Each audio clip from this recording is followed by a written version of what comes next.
បញ្ញពីកូរ៉េខាងជើងមនុស្សជាច្រើនប្រហែលជាគិតថាប្រទេសនេះគ្មានអ៊ីនធឺណិតហើយក៏គ្មាន Facebook YouTube ឬបណ្ដាញសង្គមដោយប្រទេសផ្សេងៗទៀតដែរប៉ុន្តែការពិតគឺរឿងនេះស្មុគស្មាញជាងអ្វីដែលយើងគិតកូរ៉េខាងជើងពិតជាមានវត្តមាននៅលើអ៊ីនធឺណិតសកល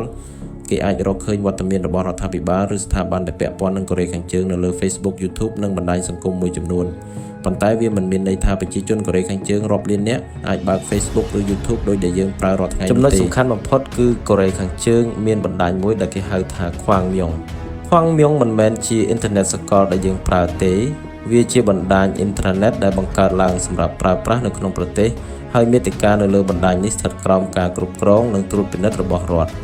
អ្នកប្រើអាចចូលទៅកាន់ព័ត៌មានការអប់រំសេវាអ៊ីមែលនិងសេវា Digital មួយចំនួនប៉ុន្តែมันអាចចូលទៅកាន់ពិភពអ៊ីនធឺណិតសកលដោយសេរីបានទេហើយអ្វីដែលគួរឲ្យភ្ញាក់ផ្អើលនោះគឺ Hwangmyong ក៏ធ្លាប់មានសេវាដែលមានលក្ខណៈប្រហាក់ប្រហែលនឹងបណ្ដាញសង្គមផងដែរមានរបាយការណ៍ថានៅក្នុងបណ្ដាញនេះមានបណ្ដាញសង្គមដែលមានលក្ខណៈស្រដៀង Facebook ហើយត្រូវបានប្រើប្រាស់ដោយអ្នកសិក្សានិងអ្នកប្រើប្រាស់មួយចំនួនមានកន្លែងសម្រាប់បង្ហោះសារការទំនាក់ទំនងនិងសកម្មភាពផ្សេងៗប៉ុន្តែអ្វីៗទាំងនេះស្ថិតនៅក្នុងបណ្ដាញដែលមានការគ្រប់គ្រងមិនមែនជាបណ្ដាញសង្គមសេរីដោយ Facebook របស់យើងឡើយចុះ YouTube វិញមាន channel និងវីដេអូអំពីកូរ៉េខាងជើងនៅលើ YouTube ជាច្រើនហើយក៏មានវត្តមានដែលពាក់ព័ន្ធនឹងប្រព័ន្ធផ្សព្វផ្សាយរបស់កូរ៉េខាងជើងផងដែរប៉ុន្តែការដែលមាន channel របស់កូរ៉េខាងជើងនៅលើ YouTube មិនមានន័យថាប្រជាជនធម្មតានៅកូរ៉េខាងជើងអាចចូល YouTube ដើម្បីមើលវីដេអូឬបង្កើត channel ផ្ទាល់ខ្លួនបានដោយសេរីទេចំណែក Facebook ក៏មានរឿងស្រដៀងគ្នាកូរ៉េខាងជើងឬស្ថាប័នដែលពាក់ព័ន្ធនឹងរដ្ឋមានវត្តមាននៅលើបណ្ដាញសង្គមអន្តរជាតិមួយចំនួនប៉ុន្តែការប្រើប្រាស់បណ្ដាញទាំងនោះរបស់ប្រជាជនទូទៅត្រូវបានកម្រិតយ៉ាងខ្លាំង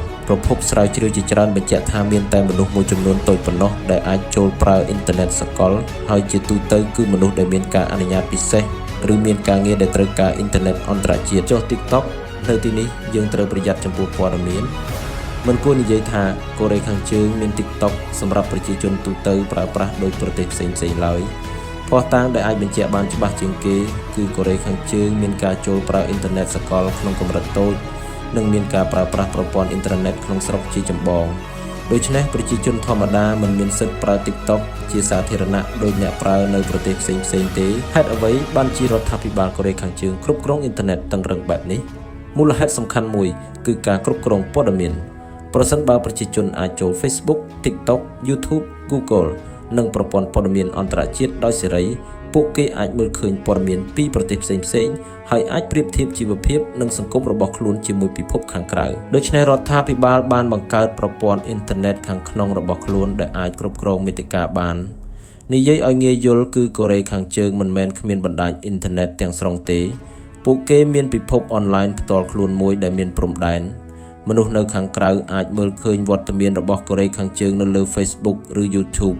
ប៉ុន្តែមនុស្សធម្មតានៅក្នុងកូរ៉េខាងជើងវិញមិនអាចដើរចូលទៅក្នុងពិភពអនឡាញខាងក្រៅបានដោយសេរីទេហើយនេះហើយជាចំណុចដែលធ្វើឲ្យកូរ៉េខាងជើងខុសពីប្រទេសភាគច្រើននៅលើពិភពលោកសំណួរដែលគួរឲ្យចាប់អារម្មណ៍គឺបើថ្ងៃណាមួយប្រជាជនកូរ៉េខាងជើងអាចប្រើ Facebook, TikTok, YouTube និងអ៊ីនធឺណិតសកលដោយសេរីតើសង្គមកូរ៉េខាងជើងនឹងផ្លាស់ប្ដូរយ៉ាងដូចម្តេច